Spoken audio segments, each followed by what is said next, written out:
bilang mga katiwala, di katiwaldas, mga katiwala, magbigay ng may excellence to His excellency. No? Ang ating Panginoon ay excellency. No? Magbigay ng may excellence to His excellency. Okay.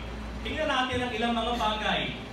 Mga benepisyo ng masaganang pagbibigay. Okay. Ito'y sasagot ko sa tanong ng why?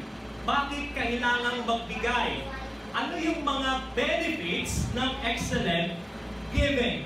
Una, sa verse 19 ng chapter 8 ng 2 Corinthians, ang pagbibigay ay kinalulugdan ng Diyos. Kapag ikay nagbibigay, kinakalugdan po iyon ng Diyos.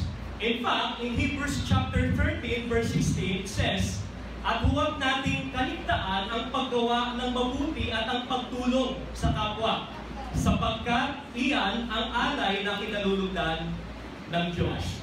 Kapag ikay nagbibigay, pinapupurihan mo o linuluwalhati mo ang Panginoon. When God gives, He withholds nothing because giving is His very nature. Ang Panginoon pagka nagbigay, wala siyang iniiwan. Lahat ibinibigay niya kasi God is a giving God. Kung anong itinanim ay siya ring aanihin. No? Your blessing results in blessing you. Verses chapter 9, verse 6. Ito po sinasabi. Ito ang ibig kong sabihin. Ang nagtatanim ng kakaunti ay aani ng kakaunti. At ang nagtatanim ng marami ay aani ng marami. Ibig sabihin, kung ano ang ibinigay sa Panginoon, hindi yun nawawala. Bakit? Kasi nagtatanim ka eh. Pag ikaw ay nagtanim, ano meron? Ani, di ba? Mang-ani ka. So nagtatanim ka sa Panginoon, nagtatanim ka sa Panginoon.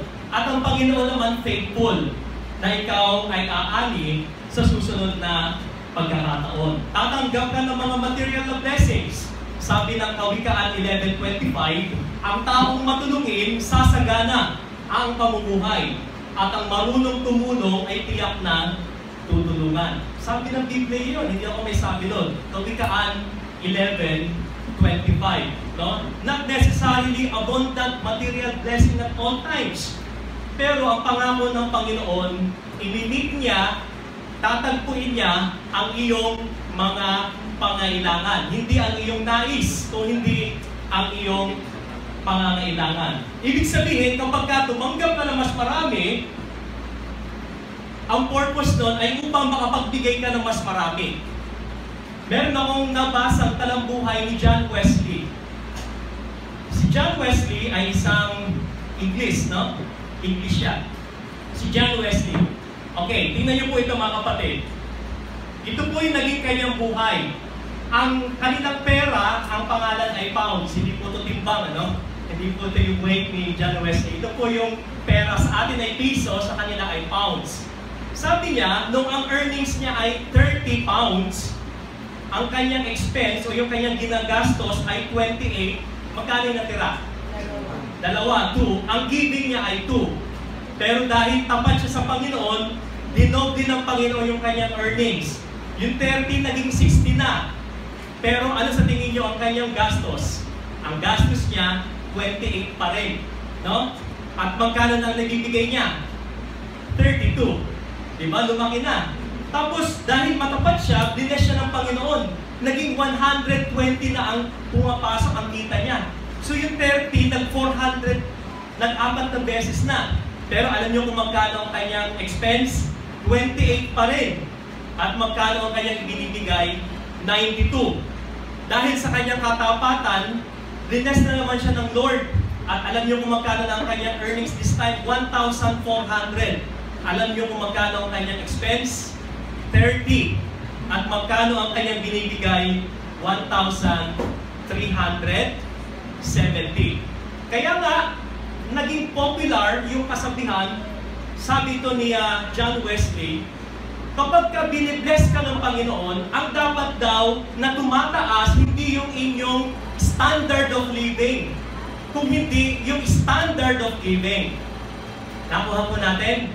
hindi dapat tumataas yung standard ng living kung hindi yung ating standard ng giving. Alam niyo po ang Panginoon, hindi naman KJ.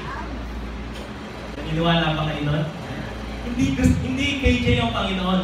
Alam niyo, ang gusto ng Panginoon ay pasaganain ka rin naman. No? Subalit, kung yung ating lifestyle, yung standard ng living natin, ay mas malaki pa o mas extravagant pa kaysa dun sa ating giving, may problema po tayo. Sapagkat katiwala na tayo at kay Lord yung pinapadaan lang sa atin. At dapat tinatanong natin siya kung saan niya gustong gamitin itong mga resources, itong mga blessings. Nais ko pong magtapos dito, in conclusion. Ang susi ng kasaganaan, gusto niyo ba sumagana? Amen, diba? Ang susi ng kasaganaan ay ang pagiging masunurin at matapat na katiwala at hindi katiwaldas, na ang lahat ng bagay ay sa Diyos at ipinagkatiwala lamang sa iyo. Mayroon ang siyang kapangyarihan na pasaganain ka at ang iyong iglesia. Pero kailangan mong gawin itong ating sinabi. So pagpalain tayong lahat ng Panginoon, magandang umaga.